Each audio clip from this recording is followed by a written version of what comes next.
Film का प्रस्तावना हमें अमेरिकी वायुसेना द्वारा एक अत्यधिक शक्तिशाली विमान को गिराने के बारे में सूचित करता है। अफगानिस्तान के सुदूर इलाके में गैर परमाणु बम। आधिकारिक बयानों में दावा किया गया है कि बम का इस्तेमाल एक प्रमुख विद्रोही गढ़ को नष्ट करने के लिए किया गया था। क्षेत्र में हालांकि कुछ घंटों पहले अशांति फैलाने वाली गतिविधियों के बारे में अफवाहें फैल रही थी। बमबारी। वर्तमान में हमें कैप्टन केट सिंक्लेयर और जॉनसन नाम के कुछ लड़ाकू पायलट मिलते हैं।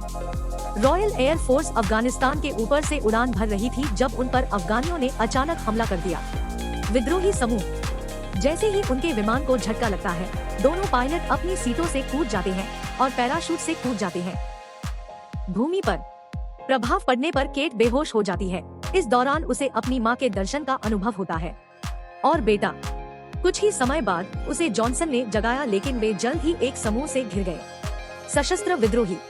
उनके आगमन को भांपते हुए जॉनसन ने केट को मृत होने का नाटक करने का निर्देश दिया, जबकि वह सौदा करने के लिए घूमता है उनके साथ। दुर्भाग्य से यह एक बुरा विचार साबित हुआ, क्योंकि उसे तुरंत मार दिया गया। जब विद्रोहियों में से एक केट के पास आता है तो वह अपनी बंदूक निकालती है और उसे गोली मार देती है। फिर वह शेष खतरों से निपटने के लिए उसके शरीर को ढाल के रूप में उपयोग करती है।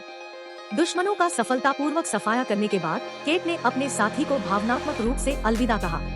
अपने रास्ते पर निकलने से पहले वह अपने आधार से संपर्क स्थापित करने की कोशिश करती है, लेकिन कोई फायदा नहीं हुआ। इस बीच ऐसा लगता है कि गोलीबारी में एक विद्रोही बच गया है, तो वह तुरंत अतिरिक्त बैकअप के लिए बुलाता है। कुछ ही समय बाद केट ने देखा कि विद्रोही अपने ट्रकों पर उसकी ओर आ रहे हैं और उसने इशारा किया। उसे एक बंकर क्षेत्र में शरण लेनी पड़ी। बंकर के दरवाजे पर रूसी भाषा में एक चेतावनी चिन्ह लगा हुआ है, जिसे वह समझ नहीं पा रही है। प्रवेश द्वार पर भारी ताला लगा हुआ है और इससे पहले कि वह उसे खोलने का प्रयास करती, विद्रोहियों ने हमला कर दिया। उस पर गोलियां चलाओ। केट तुरंत एक धातु के कंटेनर के पीछे छिप जाती है और आग पर लौट आती है। तीव्र गोलीबारी के बीच विद्रोहियों में से एक रॉकेट लॉन्चर चलाता है, जो बंकर को खोल देता है दरवाजा, जिससे केट को अंधेरी जगह के अंदर घुसने का मौका मिल गया। वह अपनी चमकदार छड़ी पकड़ लेती है और अपने पीछा करने वालों से बचने के लिए तहखाने में चढ़ जाती है। जैसे ही वह क्षेत्र में गहराई से प्रवेश करती है, उसे अतिरिक्त रूसी चिन्ह, कुछ बिस्तर और गैस मास्क की एक पंक्ति। इसके तुरंत बाद उसकी नजर एक क्षतविक्षत शव पर पड़ती है, जो किसी वैज्ञानिक का प्रतीत होता है। एक डेस्क पर उसे कई रूसी नोट और एक पोर्टेबल हार्ड ड्राइव मिलती है, जिसे वह चुनती है उसके साथ ले जाने के लिए। एक संक्षिप्त जांच के बाद उसे पता चला कि यह मानव विषयों के लिए एक परीक्षण प्रयोगशाला है। शरीर युक्त अनेक पॉड्स की उपस्थिति से स्पष्ट है। जल्द ही विद्रोही भी प्रयोगशाला में अपना रास्ता बना लेते हैं। वे भीतर की सामग्री से समान रूप से परेशान हैं। केट उनके ध्यान भटकाने का फायदा उठाती है और एक आदमी को पीट कर मार देती है और फिर उसका छीन लेती है बंदूक।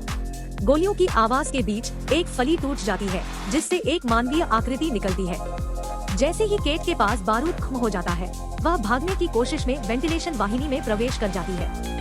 इसके तुरंत बाद आकृति जागती है, खुद को एक लंबे पंजे वाले मांस के भूखे राक्षस के रूप में प्रकट करती है। यह तुरंत एक विद्रोही को मार डालता है और उसके मांस को खा जाता है। इस बीच एक विद्रोही केट को पकड़ने में कामयाब हो जाता है, लेकिन वह चालाकी से उसे काबू में करने के लिए भड़क उठती है। फिर वह बेसमेंट पर चढ़ जाती है, लेकिन जैसे ही वह ऊपर चढ़ती है, पुरुषों में से एक उसे पकड़ लेता है। उसकी टांग। केट ने उसे लात मारकर खुद को छुड़ाने की कोशिश की, लेकिन असफल रही। तभी एक राक्षसी संस्था प्रकट होती है और उस व्यक्ति को एक ही घातक वार से मार डालती है। केट को सदमे की स्थिति में छोड़कर डर से अभिभूत होकर वह निकास द्वार की ओर दौड़ती है और बाल चंगुल से बच जाती है। प्राणी का। लेकिन दुख की बात है कि इस दौरान वह घायल हो गई।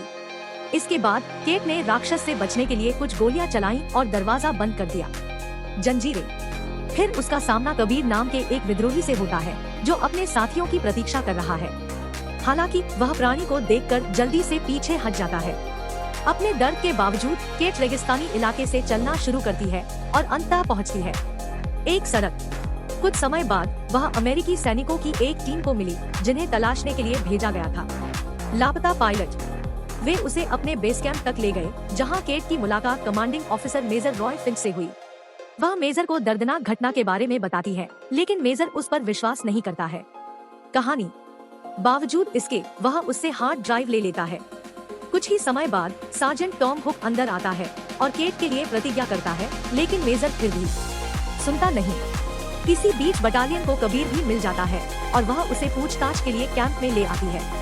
बाद में किप नामक एक चिकित्सक केट को उसकी चोटों का इलाज करने में मदद करता है। इस दौरान वह कबीर को बोलने के लिए कहती है, क्योंकि उसने भी राक्षसी इकाई को देखा था, लेकिन बाद वाला चुप रहता है।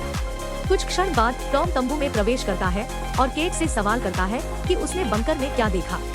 वह बंकर के दरवाजे पर लगे चिन्ह को याद करती है और उसे लिखने के लिए अपनी फोटोग्राफिक मेमोरी का उपयोग करती है।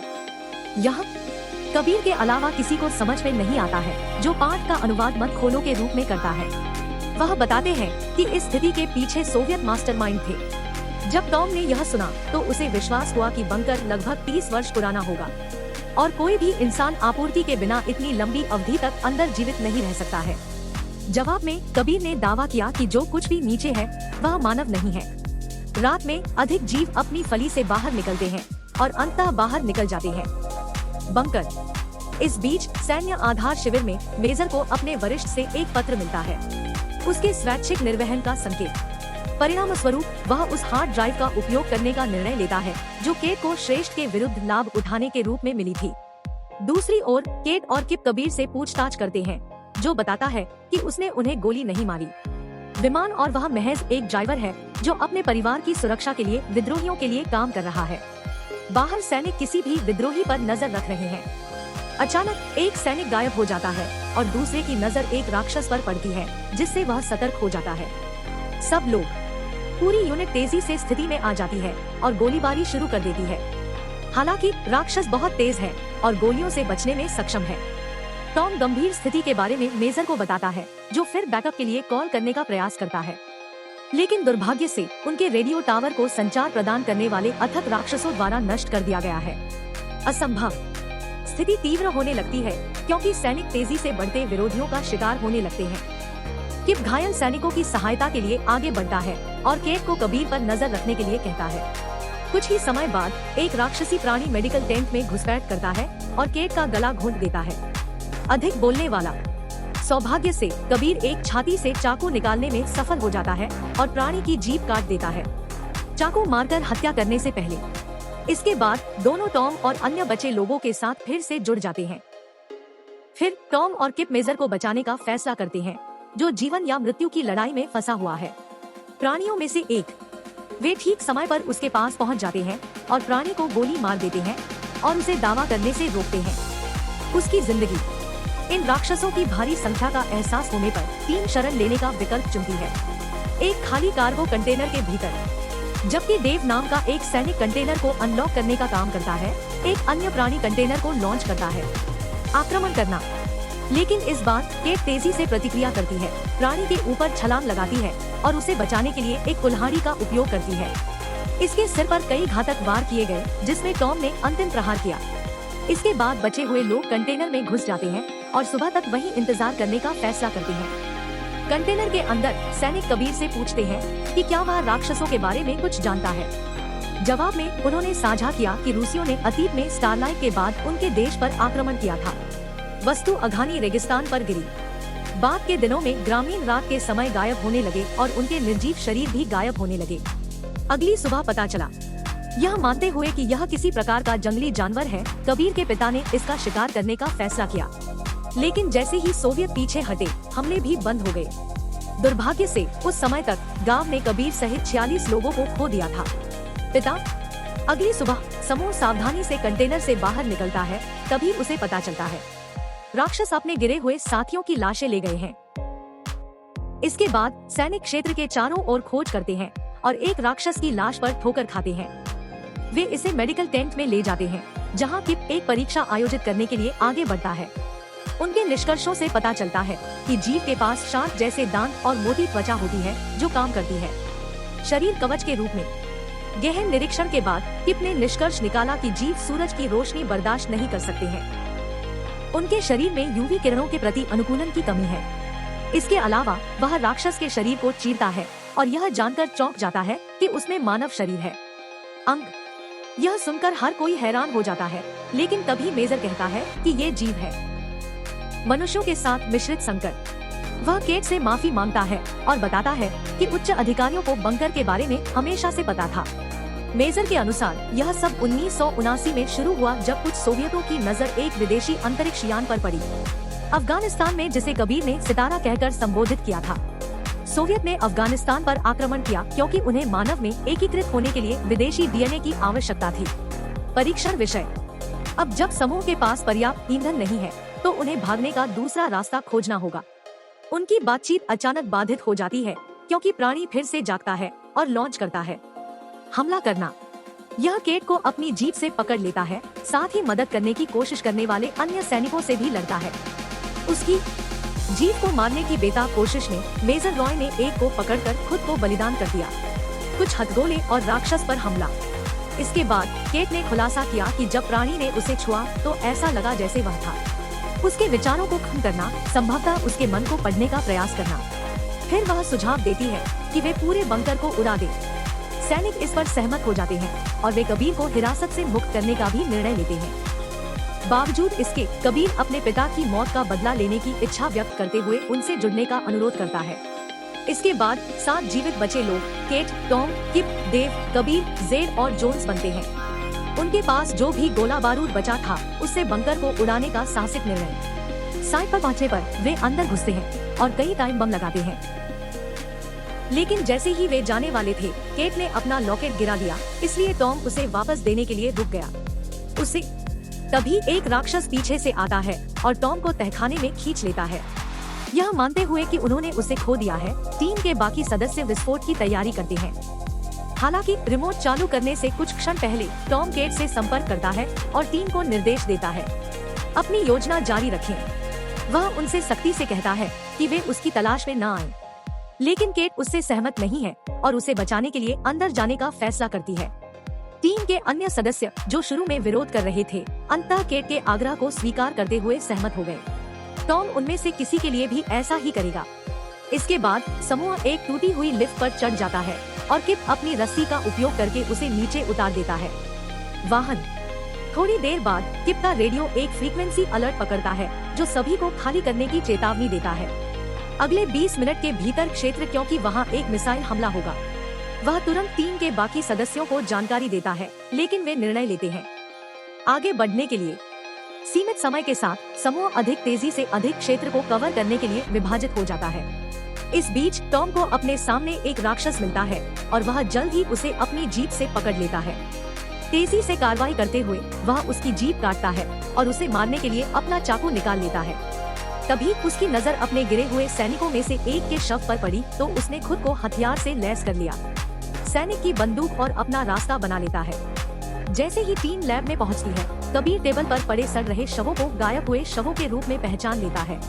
उसके गांव के लोग चारों ओर देखते समय केट को दीवार पर एक बर्तन मिला जो उसने पहले नहीं देखा था। वह रोशनी जलाती है, तभी अंदर एक विशाल एलियन जैसा प्राणी तैरता हुआ दिखता है, अभी भी जिंदा। कुछ ही समय बाद टॉम उनके सटीक स्थान के बारे में जानने के लिए केट से संपर्क करता है और अंततः फिर से मिल जाता है टीम के साथ। अंदर टीम ने देखा कि उनकी फलियों से और भी जीव निकल रहे हैं, जिससे सैनिक उत्साहित हो गए। जल्दी से पीछे हटना। वे दालान के दरवाजे को बंद कर देते हैं, लेकिन दरवाजा बंद रखने के लिए किसी को पीछे रहना होगा। निस्वार्थता के कार्य में जोन्स इस कर्तव्य के लिए स्वयं सेवा करता है, जिससे टीम के बाकी सदस्यों को अनुमति मिलती है। 9-11 होना। जैसे ही वे गलियारे में तेजी से आगे बढ़ते हैं, जेड को आने वाले राक्षसों की उपस्थिति का पता चलता है। परिणाम स्वरूप वह भी उनका सामना करने के लिए पीछे रहने की कसम खाती है। लिफ्ट पर पहुंचने पर टीम को पता चला कि जेड गायब है। इस प्रकार टॉम उसके लिए वापस जाने का निर्णय लेता है और अपनी टीम को बिना आगे बढ़ने का निर्देश देता है, यदि वह 2 मिनट के भीतर वापस लौटने में विफल रहता है। दूसरी ओर जेड एक राक्षस से लड़ता है और अंततः उस पर काबू पाने में सफल हो जाता है। हालांकि जल्द ही उसका सामना किसी और से हो जाता है। जब तक टॉम घटनास्थल पर पहुंचता है, तब तक बहुत देर हो चुकी होती है। जेड का शिकार हो गया है। राक्षस का आक्रमण। फिर टॉम अपने सामने एक उपकरण पकड़ लेता है और उससे प्राणी से लड़ता है। इस बीच दालान में जोन्स अब दरवाजे पर अपनी पकड़ बनाए नहीं रख सकता, इसलिए उसने जाने दिया। वह जाता है और कई राक्षसों को अपने साथ लेकर एक बम विस्फोट करता है। टॉम विस्फोट सुनता है और तुरंत आग की लपटों के ठीक सामने एक डिब्बे के अंदर छिप जाता है। जीव को मारते हुए कमरे में प्रवेश करे। टीम के सदस्य जो लिफ्ट पर इंतजार कर रहे हैं, उन पर भी राक्षसों द्वारा हमला किया जाता है। इसके चलते वे किप को उन्हें ऊपर खींचने का निर्देश देते हैं। हालांकि किप विद्रोहियों से लड़ता हुआ प्रतीत होता है, जो अब वाहन के अंदर घुस रहे हैं। किप किसी तरह एक विद्रोही को नीचे गिराने और ऊपर चढ़ने के लिए लिफ्ट को सक्रिय करने में सफल हो जाता है, लेकिन दुर्भाग्य से लिफ्ट फंस जाती है, जिससे वाहन को उसकी जगह ऊपर उठाना पड़ता है। किप दुश्मनों की गोलियों से बचते हुए वाहन को रोकने का प्रयास करता है। नीचे तहखाने में टीम के सदस्य अपने जीवन के लिए सख्त संघर्ष कर रहे हैं, लेकिन दुखद रूप से देव ने हमले के आगे घुटने टेक दिए। किप वाहन को रोकने में असमर्थ है, जिसके कारण उसके पास वाहन से बाहर निकलने के अलावा कोई विकल्प नहीं बचता है। रास्ता और खुद को विद्रोहियों के सामने आत्मसमर्पण कर दे। ट्रक बेसमेंट में गिर गया, जिसके परिणाम स्वरूप केट को छोड़कर सभी की मृत्यु हो गई, जो समय रहते छलांग लगाने में सफल हो जाता है। कुछ ही समय बाद केट टॉम के साथ फिर से मिलती है और दोनों लिफ्ट के तार को पकड़ लेते हैं। वे अब बंकर से बाहर निकलने पर वे विद्रोहियों को किप को मारने की कगार पर देखते हैं। ठीक समय पर वे गोलियां चलाते हैं और अपने साथी को बचाते हुए उन्हें खत्म कर देते हैं। कुछ सेकंड बाद वे एक लड़ाकू विमान को आसपास के क्षेत्र में मिसाइल गिराते हुए देखते हैं। परिणाम स्वरूप तीनों विद्रोहियों का वाहन चुरा लेते हैं और भाग जाते हैं। एक भीषण विस्फोट होता है, लेकिन वह सैनिकों तक नहीं पहुंच पाता, हालांकि यह धक्का देता है। वाहन सड़क से हट गया। केट का मानना है कि बमबारी सरकार की ओर से सबूत मिटाने के लिए की गई थी, बंकर का अस्तित्व।